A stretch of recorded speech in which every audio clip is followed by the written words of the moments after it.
Hi everybody, TechDweeb here, and today we're going to be turning this old Lenovo Office PC into a sweet little gaming PC. Oh yeah.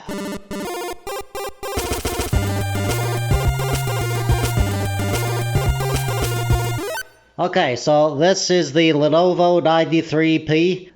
It's a office machine, and it's a small form factor, and it has lots of stuff inside that we could use to make a good gaming PC. If we move it into a nice case, it'll look real good. Inside this, we have a i5 4570 processor. We have 8 gigabytes of DDR4 memory running at 1600 megahertz. We have 500 gigabyte hard drive in there. It's a mechanical hard drive, and that will be a storage drive in our new system. It has a 240 watt power supply. It'll do the job, and it'll even power an extra graphics card that we could put in there too. It has a 80 millimeter fan there that we could use in our new build, and it's got all the cables that we need for building it up in the new case. In addition to the stuff that's in here, I got a couple little upgrades.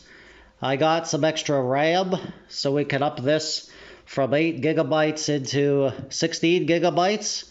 This is DDR3 RAM, and it's also 1600 megahertz to match the RAM that's already in there. We have a 256 gigabyte SSD. This will be our system boot drive, and the 500 gigabyte hard drive that's in here will just be our storage drive. So we have the one fan, and I got an extra fan, a 120 millimeter fan, and this has lights in it. This is just a green light fan, and I think it's going to look real cool to have green light on the inside of our case. I'll show you the case in a minute. It has glass on the side, so you'll be able to see inside all the components. Alright, here is our graphics card. This is a GTX 1050 Ti. You want to pick a graphics card that pairs nicely with your processor, so it's not bottlenecked. I got a couple other little things. I got these adapter cables for the front USB ports and the front audio port and the power connection.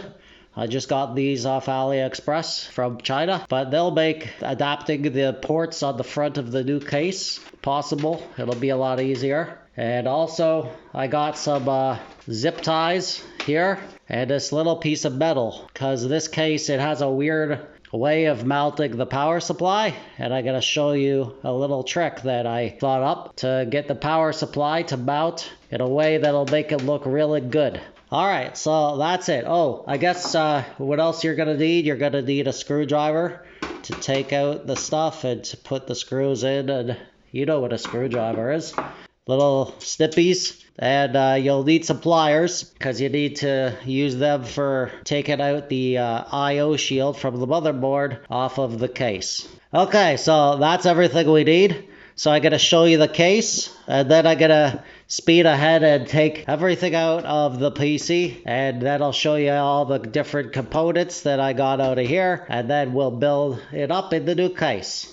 This is the Golden Field 21 Plus, and it's actually a really small case. It's they say it's an ITX case on the website, but you can clearly see that it's got 4 expansion slots there, so this would be more like a micro ATX size case. Up here, it's kind of weird. The power supply goes here, on the side. Our PC doesn't have a regular power supply. It's a small form factor power supply.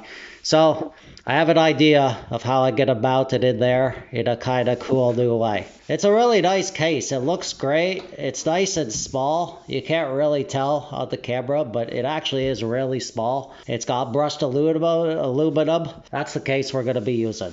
Okay, so let's dive into this computer and see what we're dealing with in here.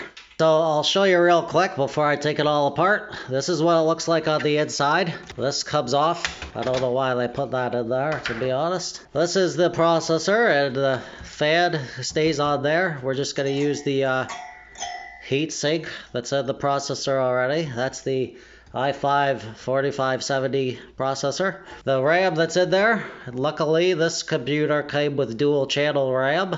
It should have both been in the blue slots. They're probably running in single channel mode like this. So once I add my new RAM, that won't be an issue, but that's something to keep in mind. Here's the front USB 3 header, and that's a weird connection. That's Lenovo's thing, so this isn't going to be possible to do. Now, this is the power supply we're going to be using, and we're going to take that out. It has all proprietary Lenovo connections, but that's okay because we're going to be using that power supply.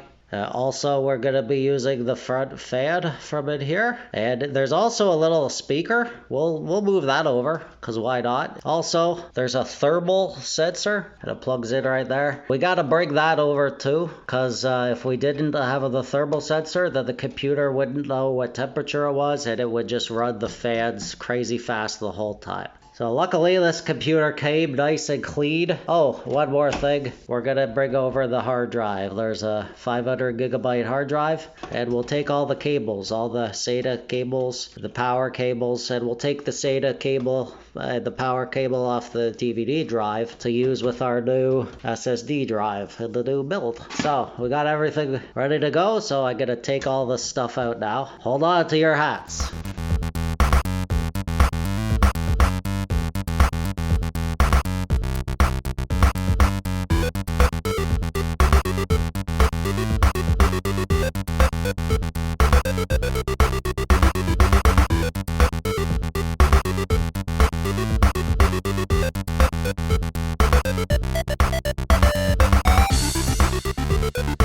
Okay, so here's everything we got. We got the motherboard with the processor, the memory. We got a 500 gigabyte hard drive. We have the I/O shield that when you take this out, you gotta bend these little tabs down so they'll fit in the slot on the new case. We got a 80 millimeter fan. We have our power supply. So as you could see, it's not a regular size power supply. We got some SATA data cables and our SATA power cables. The SATA comes out of the motherboard on this system. Here's that little speaker, and this thermal sensor has to go in there too.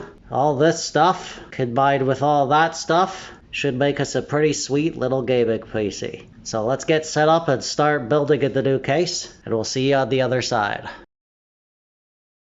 Okay, so there's the tempered glass cover to the new build. Got to be careful with that when you put it down. One of the adapters we got from AliExpress is for the power connection.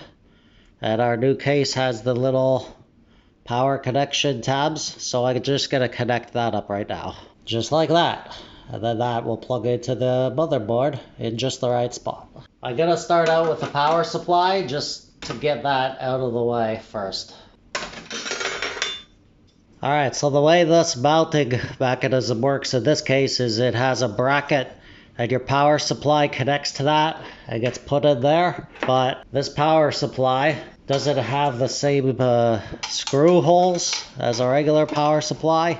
So what I want to do is put it like this. So that way this little cool honeycomb design there can be pointing to the outside, because that's the only side of the power supply that looks kind of cool. What I need to do is attach this power supply to the bracket right about there. And there's no holes, so here's my idea. I'm going to use some zip ties and a little piece of metal. The metal is going to go on top like that. And then the zip ties I'm going to put through the little holes in and then out, and tighten that so the little piece of metal pulls the power supply tight against the bracket. And then I can put it in and it'll be nice and strong, I think. So let's see how that goes. Just gonna twirl these a little and curl them so that I can hook them through. Yeah, you see that? It's like a little hook. When this goes through, it'll be sort of like this. There we go. Pull that through. Just like that, and then we'll do the other one. This is a pretty great idea for mounting this power supply in this case, in my opinion. Let me know in the comments below if you think it's as great an idea as I think it is. So I think it's pretty great. Okay, there we go. And let's see how it works. And now we're gonna pull it tight. Alright, that's tight, so we'll snip these little ends off right here. Yeah, there we go. See?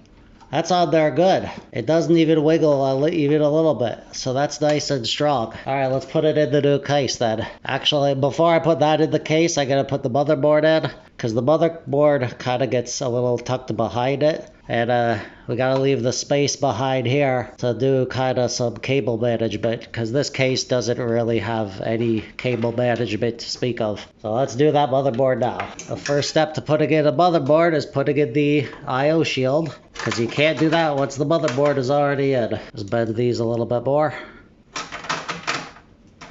A little bit more. Always the hardest part of using this kind of computer. Okay, there we go. That's in there nice and tight with those little tabs bent. And the motherboard will hold it in place a little bit too. Alright, in you go into your new home. Luckily the screw holes on the motherboard line up with the standoffs in this case. So it's a standard ATX size board, but it's a little bit wider, which is a little weird, but it fits fine in any kind of micro ATX case, I think. The case comes with all the mounting screws that you need, which is always nice.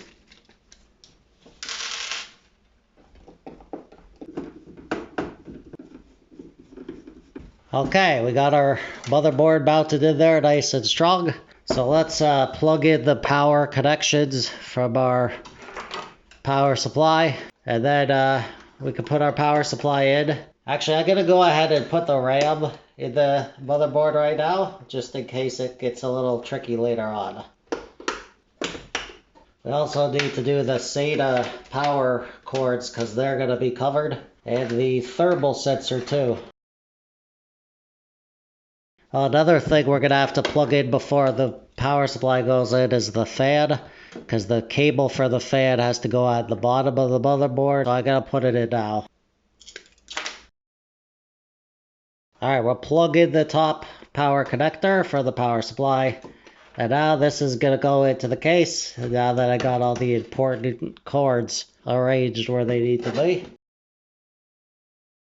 Okay, looking pretty good so far. Lots of cables hanging all over the place.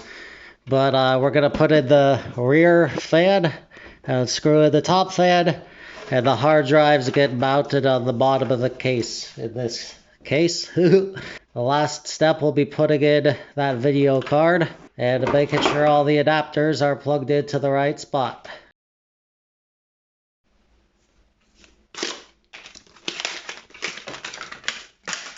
Quick like a band-aid. I'm just going to plug in the regular USB, and I'm going to leave the USB 3.0 port on the case. I just gotta leave that disconnected, and that's fine. And also right now we gotta do the front audio, and this gets plugged into the front audio on the case, just like that, and that goes in the motherboard. You can get these adapters on AliExpress, and there's a link in the description, but you don't have to get those if you don't want to. You could just leave the front USB and audio unplugged. And there's the front panel connection right there that we could plug into the motherboard, right, like that. And by the way, if you don't have this adapter, you could still do it. You just gotta look on the internet for the pinout diagram for the motherboard. I'll throw it on the screen if you need to know what the pinout is for that. You can plug those in without this adapter. This just helps make it easy. Alright, so there we go, and it's a big messy cable situation. So what I'm gonna do is bundle these all up. Now I'm gonna tuck them under the power supply so you can't really see them very good.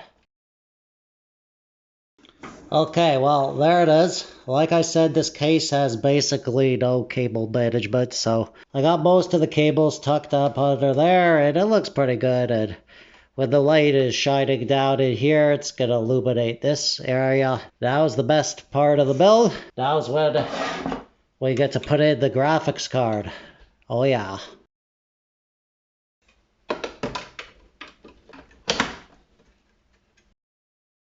I'd say this case is a challenge to deal with. So if you like a challenge, then go for this case. And it looks great and it's a good price. But if you want something that's easy to work with, definitely don't go with this Golden Field 21 Plus, because it is not at all easy in any way. Alright, so here we are all done. It looks pretty good overall. I'm pretty happy with it. All the cords are nicely neat, tucked away. You can see the fan up there. This is blowing down into the case. And this fan at the back is blowing out the back. So it should create some good airflow.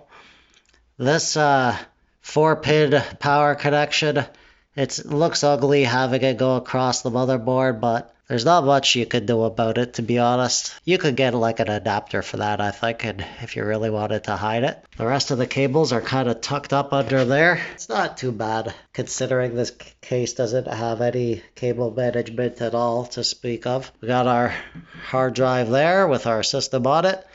Once we get booted up, we're going to transfer the system onto our solid state drive using a program called Macrium Reflect.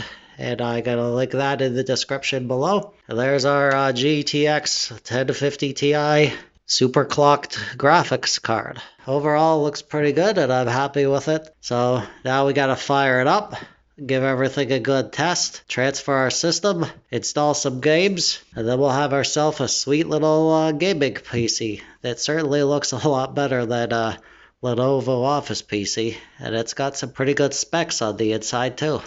Alright, well, we got it all set up on my desk. I plugged in the power cord and the monitor and the keyboard and mouse, and I put in a USB Wi-Fi stick because this motherboard didn't have the built-in Wi-Fi. So now's the time, the moment of truth. Let's see if it works.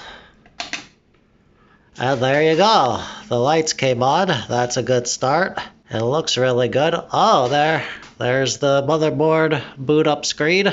So we're running off the hard drive now, and we're going to clone the system off there onto there. That booted up nice and quick, so that's a good promising start. And it looks really good with the green light.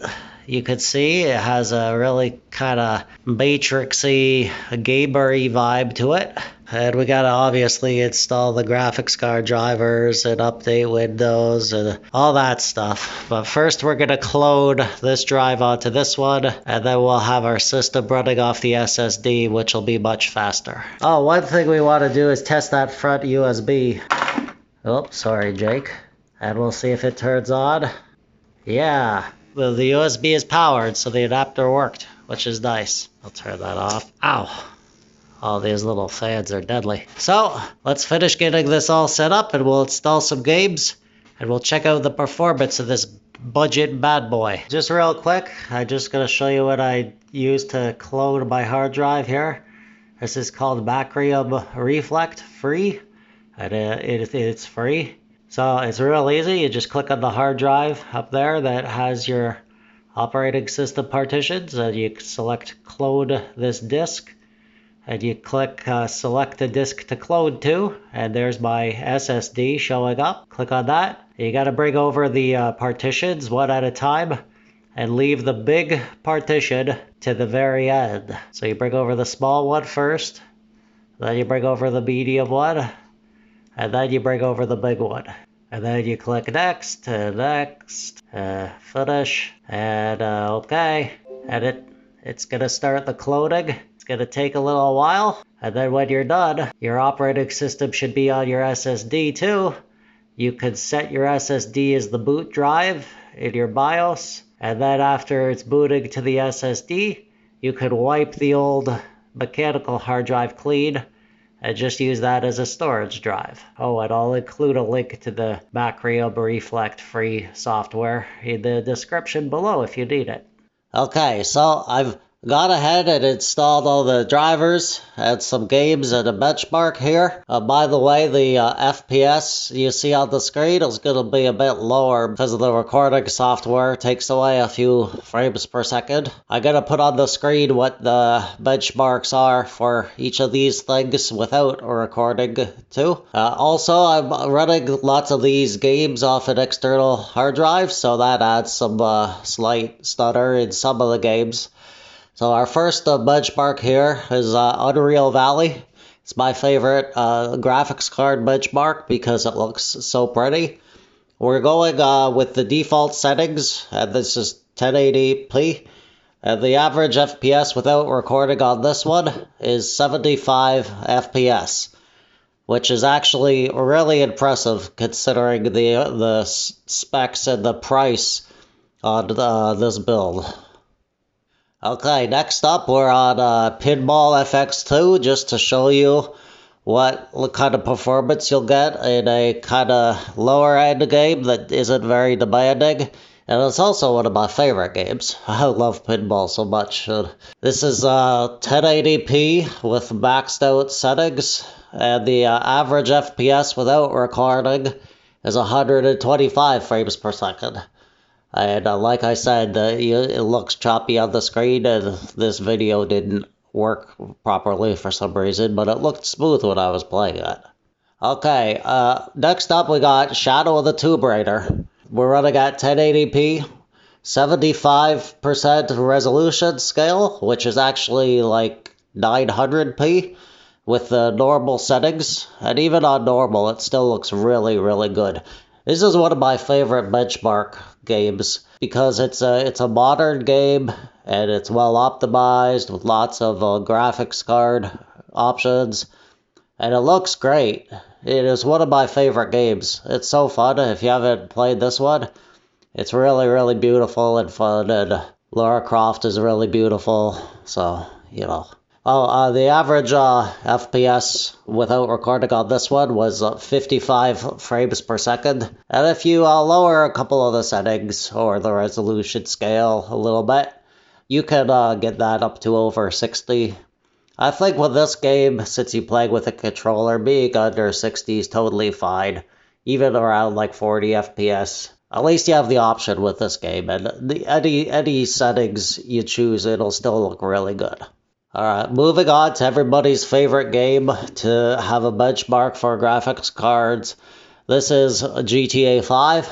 I went with 1080p, high and very high settings, and I was getting really good FPS. The average FPS without recording was actually 69 FPS, if you can believe that. And yeah, you could even raise a few of the settings to get even better performance, but I mean the game looks really, really good. This game is just so well optimized, even for low-end hardware. And yeah, you could get it running good on all sorts of configurations. This configuration is pretty much ideal if you're looking for that 60 FPS type gameplay, and you can play with a controller. So yeah, I can't believe how good the performance is in this game. Yeah, definitely a good build if you want to play some GTA 5. Okay, now we're going to move on to The Witcher 3. This is 1080p with a medium-high mix of settings. And this game in particular was really impacted by the fact that I was running it off the external hard drive. If you're running off the internal hard drive, the performance is way better. This is just a USB hard drive. I guess the game streams textures or something while you're playing from the storage. Anyway, you could bump this one down to 900p to get a constant 60, but without recording, my average FPS on this one was 52 FPS, which is really good, and it's totally playable, especially with a controller. I think you should play this game with a controller regardless, because it doesn't play very good on the mouse and keyboard, in my opinion, anyway. And it's a great game, and it looks great at almost any settings. So if you're looking to build this kind of machine, then definitely consider playing Witcher 3, because it's a great game, and it runs great. Alright, another one of my favorite games to test, mostly because it's so well optimized, and it runs really great on almost any system. We are playing Doom. And we went with 1080p with the high settings at 100% resolution scale. And we went with the arcade mode. And there's lots going on the screen, lots of explosions and enemies and effects in the arcade mode. So it's sort of a good benchmark because it's like a worst case scenario. We're still getting 76 FPS average without recording, which I think just mostly speaks to how well optimized this game is. And it's so fun. So, if you're into those fast-paced first-person shooters, this is the great build for that kind of game. All right, last but not least, we're playing Far Cry Primal with 1080p, HD textures, and high settings. This is another one of my favorite games. My average FPS without recording was 58 frames per second. So, it's almost 60, and if you wanted to lower a couple of those settings, you could keep it above 60. This is a game you want to play with a mouse and keyboard. I think most first-person shooters you want to play with a mouse and keyboard. So, you want some good FPS if you're playing with a mouse and keyboard. But you could play this with a controller, I guess. I've played lots of first-person shooters with controllers and had a great time. So yeah, Far Cry Primal, it works great, and it looks amazing. I love these games with lots of trees and grasses and foliage, and I also really just like caveman games, so that's why I wanted to try this one out. Alright, that's it. That's the build, and that's the performance you could get from this kind of configuration. Overall, I'm really, really happy with it, especially for the price. I'll put the price of the components on the screen. The total cost was $285 US. It looks great. It has great performance. And it's a fun project. It's fun to do. It's fun to take apart old computers and try to put them together in new cases and make them, look good and run good. And yeah, it's definitely something you should try if you're in any way interested. And you might be able to even find the components at a better price than I got them. So, give it a go. I hope you found this helpful or educational or at least fun to watch. Please let me know in the comments if there's anything I missed or if that you'd like me to explain, or if you have any ideas for new videos. While you're down there, give me a thumbs up if you liked the video, or thumbs down if you didn't like it for some reason. Subscribe so you don't miss any of my videos. Thanks for watching. I'm TechDweeb, and we'll see ya next time.